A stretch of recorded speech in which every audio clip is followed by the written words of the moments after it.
Hello, coucou, bonjour, ici Nicole depuis Terre du Sud pour la radio-télévision Attitude Énergie Santé.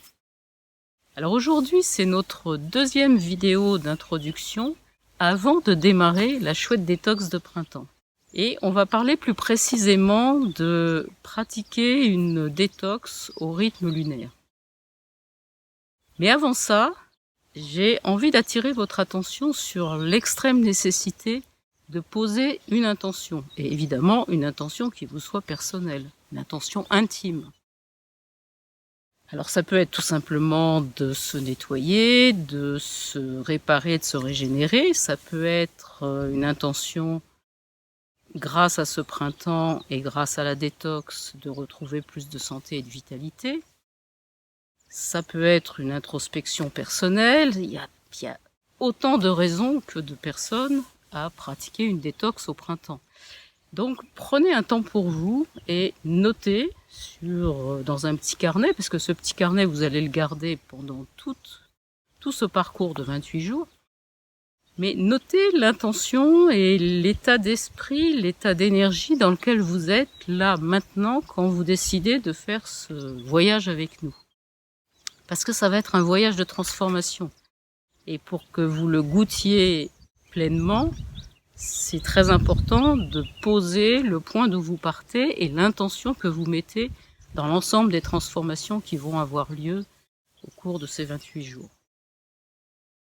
Donc une fois que vous avez posé votre intention, donc on va démarrer lundi 24 avec la nouvelle lune, avec le moment où la lune va être montante sur 14 jours jusqu'à la pleine lune.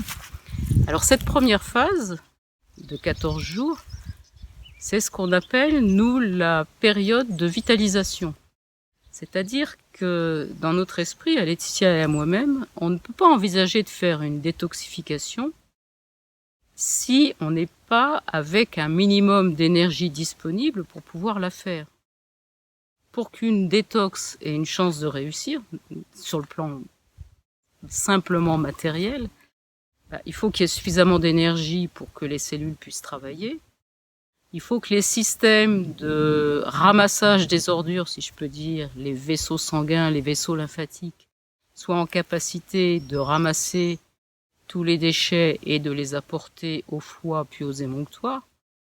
Il y a un certain nombre de choses qui doivent être en place, sinon, de toute façon, ça fonctionnera pas. Au mieux, ça vous fatiguera un petit peu plus, mais vous n'en aurez aucun bénéfice. Donc on commence toujours, nous, par une phase de vitalisation. Et on dispose de 2 semaines. La première semaine, ça va être vitalisation de l'organisme à fond. Donc évidemment, la première chose qui vous vient à l'esprit, c'est choisir les aliments. Et j'ai envie de dire surtout en n'oubliant pas d'arrêter d'intoxiner, d'arrêter d'augmenter la quantité de déchets. Donc ça veut dire enlever un certain nombre d'aliments pour privilégier des aliments qui vont être de bonne qualité. Et surtout privilégier l'utilisation de super aliments comme les graines germées, comme un certain nombre de fruits très chargés en vitamines, en minéraux, certaines graines oléagineuses, enfin bon, on verra tout ça en détail, les aliments lactofermentés, etc., les algues, on verra ça en détail au cours de la première semaine de vitalisation. Et on verra des recettes, des plats un peu originaux pour se faire plaisir tout en étant dans une période de vitalisation sur le plan alimentaire. Mais vitaliser le corps, c'est beaucoup plus que l'alimentation. C'est prendre le temps de vérifier qu'on respire correctement.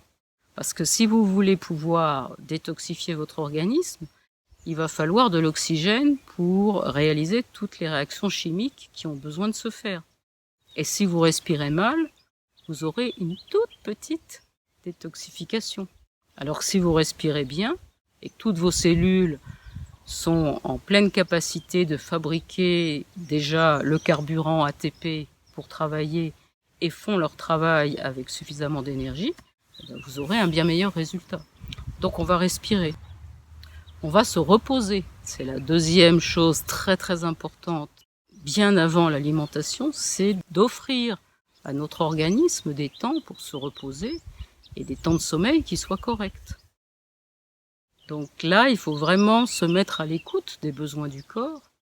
Et on s'en moque un peu des abacs généraux d'heures de sommeil ou des habitudes des uns et des autres. Il n'y a qu'une seule entité qui puisse répondre à la question combien d'heures de sommeil, quel type de sommeil, quelle qualité de sommeil, c'est le corps lui-même.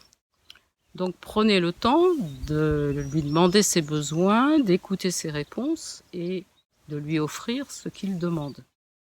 Après, une troisième manière de se vitaliser, c'est par la mobilisation du corps. Le corps, il est fait pour bouger. Il est fait pour avoir une activité tout au long de la journée. Il n'est pas fait pour rester assis devant un ordinateur. Il est vraiment fait pour être en activité physique, dans la nature, avec une bonne respiration, avec une bonne sollicitation des lymphatiques par la contraction musculaire. Il n'est pas du tout fait pour rester inerte. Donc, prenez des temps pour aller marcher, prenez des temps de pause où vous faites toute autre chose, quelques exercices, et essayez vraiment de vous aménager un emploi du temps dans lequel vous preniez en compte également cette dimension-là. Et puis, vitaliser le corps, vitaliser l'organisme, c'est aussi essayer de se mettre en capacité de gérer autrement le flot de pensée, l'avenue des émotions, la gestion du stress. Toute cette période de vitalisation, ça va être un moment extraordinaire pour commencer à prendre des temps de pause, à prendre des temps de rendez-vous avec le corps, le mental, les émotions, la façon dont vous gérez le stress, la façon dont vous gérez votre corps, de quelle manière vous répondez à ses besoins. D'abord, est-ce que vous prenez des temps pour l'écouter? Est-ce que vous prenez des mesures quand vous repérez quelque chose qui ne va pas? Est-ce que vous arrivez à tenir dans la longueur avec les mesures que vous décidez de prendre?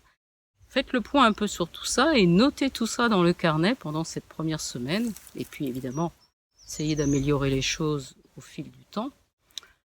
Chaque jour, on vous fera des petites propositions. Il y en a certaines qui vont vous parler beaucoup, il y en a d'autres qui vous parleront pas du tout parce que c'est dans un domaine où vous savez que ça fonctionne déjà bien pour vous. Mais voilà, prenez...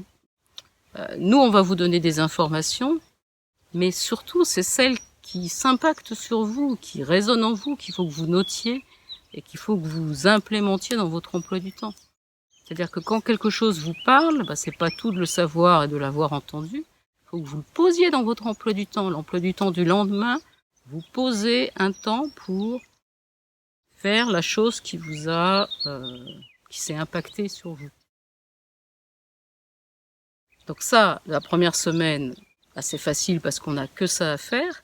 La deuxième semaine de vitalisation, on reste dans cette énergie-là, d'apporter vraiment une alimentation très très soigneuse, de vitaliser le corps par tous les moyens dont on dispose, mais on va commencer à préparer notre approche de la phase de pleine lune.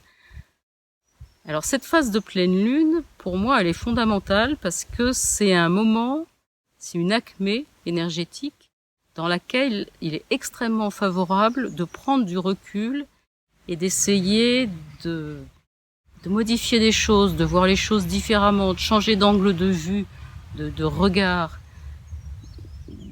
d'aller interroger toutes ces certitudes et ces croyances qu'on a, de savoir d'où elles viennent, comment elles se sont installées.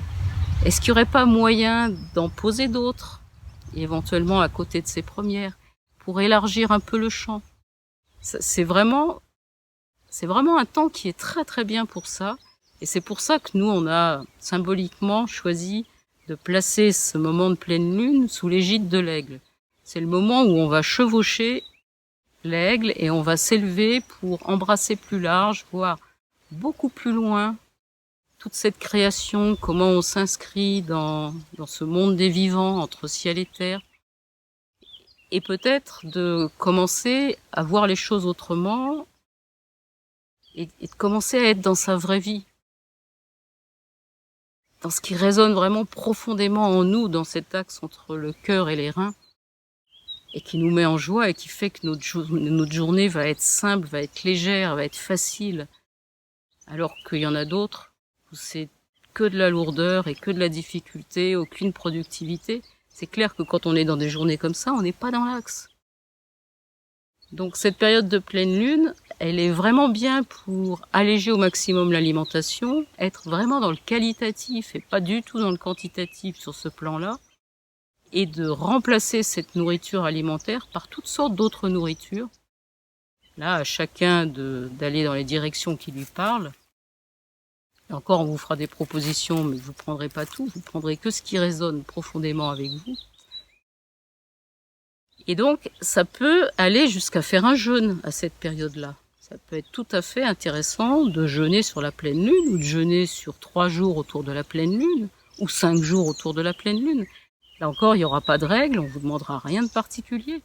Mais à chacun d'établir ce qu'il va faire pour modifier un peu son alimentation par rapport à ses habitudes et par rapport aux croyances qui sont établies pour lui. Et puis de ressentir ce qui se passe, de voir comment vous vivez. Est-ce que au niveau énergétique c'est correct? Comment au niveau fatigue? Est-ce que vous arrivez à assumer votre journée malgré tout? Tout ça, ça va être des expériences très intéressantes à engranger. Donc cette deuxième phase de vitalisation, elle va être là aussi pour préparer la période de la pleine lune. C'est-à-dire que si vous avez choisi, avec l'intention que vous aviez posée, et les envies que vous avez de tester sur la pleine lune, que vous décidez de faire un jeûne de 3 jours par exemple, ben vous allez le préparer dans cette deuxième phase de vitalisation, c'est-à-dire que vous allez rester sur une alimentation très très vitalisante, mais vous allez réduire les quantités. Et ça va vous permettre comme ça de passer très tranquillement la phase de jeûne.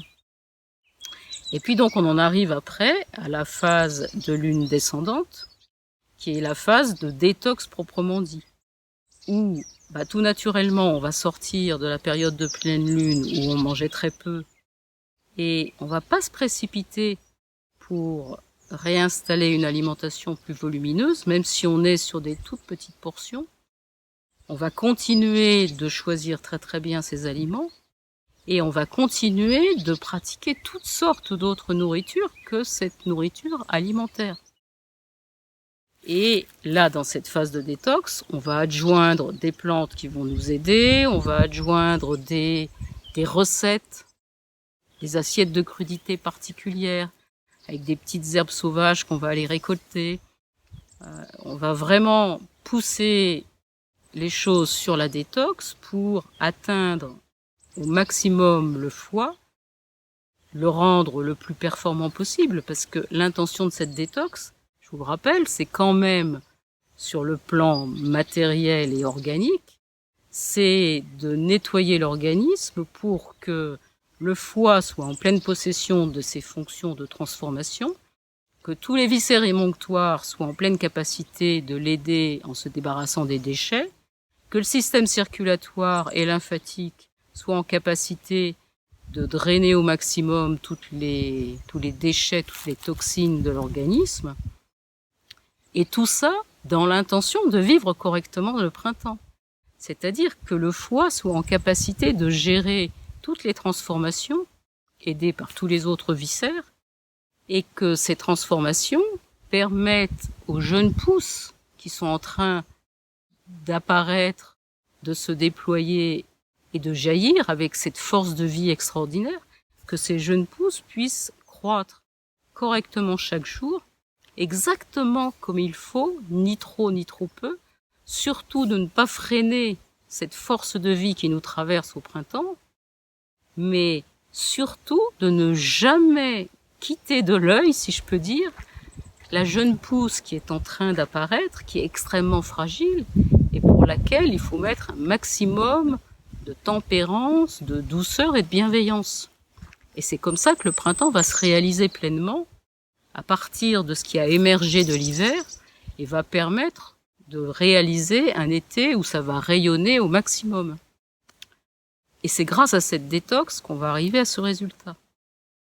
Et puis, après ces 2 semaines de détox, on va arriver tout naturellement à la nouvelle lune qui va initier le cycle suivant, et où là, ça peut être extrêmement intéressant de terminer cette détox par un regard appuyé, aidé par la chouette, de profiter de la nouvelle lune suivante pour aller explorer dans nos profondeurs des zones qui sont encore inexplorées, profiter de toute cette expérience de transformation qu'on va avoir vécue sur les 28 jours.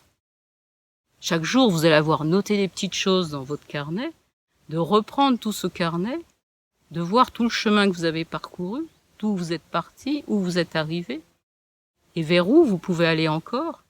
Et là, la chouette est extraordinaire parce que avec cette capacité qu'elle a d'un regard quasi circulaire sur les 360 degrés et de plonger dans les profondeurs de la nuit pour aller explorer là où on ne voit rien du tout, on peut pas rêver mieux. Voilà. Eh bien, ça, c'est le programme des 28 jours. Alors, en pratique, chaque jour, on va vous donner un éclairage sur un point particulier, des conseils, des choses peut-être à améliorer, des recettes, des exercices. Ça ne veut pas dire qu'il va falloir que vous appliquiez tout. Nous, on va vous donner des infos, on va vous apporter des éléments. Il y en a qui vont résonner plus que d'autres. Ceux qui résonnent plus, eh ben, c'est ceux-là que vous allez appliquer. Vous allez les noter, vous allez vous trouver du temps dans l'emploi du temps pour l'inscrire dans votre quotidien et que ça ne vous quitte plus, jusqu'à temps que vous soyez passé à autre chose. Et c'est comme ça que les transformations vont se faire. Alors n'attendez pas, si vous venez chercher des recettes, un menu type de la journée pour faire une détox, partez tout de suite, arrêtez-vous, vous n'allez pas trouver ça du tout chez nous. Par contre, des tas d'éclairages, des choses qui s'élargissent, un univers qui s'élargit, qui vous donne d'autres idées, oui, ça vous allez trouver ici. Mais ça va être à vous de piocher dans tout ce qu'on propose, ce qui vraiment est votre pépite, la pépite du moment. Et puis, pour en terminer sur cette vidéo d'introduction qui explique la détox au rythme lunaire, j'ai envie de dire, nous on les a posés comme ça sur le printemps et l'automne, mais une détox au rythme lunaire, vous pouvez l'envisager à n'importe quel moment de l'année, en vous calant sur démarrage sur la nouvelle lune, à partir du moment où dans votre vie, dans votre histoire de transformation, dans votre chemin, c'est le moment pour vous de le faire. Vous allez avoir une armature et vous pouvez l'appliquer à n'importe quel cycle lunaire. Voilà, je vous souhaite une très belle journée et je vous dis à tout bientôt pour la 3e vidéo d'introduction à la chouette détox de printemps.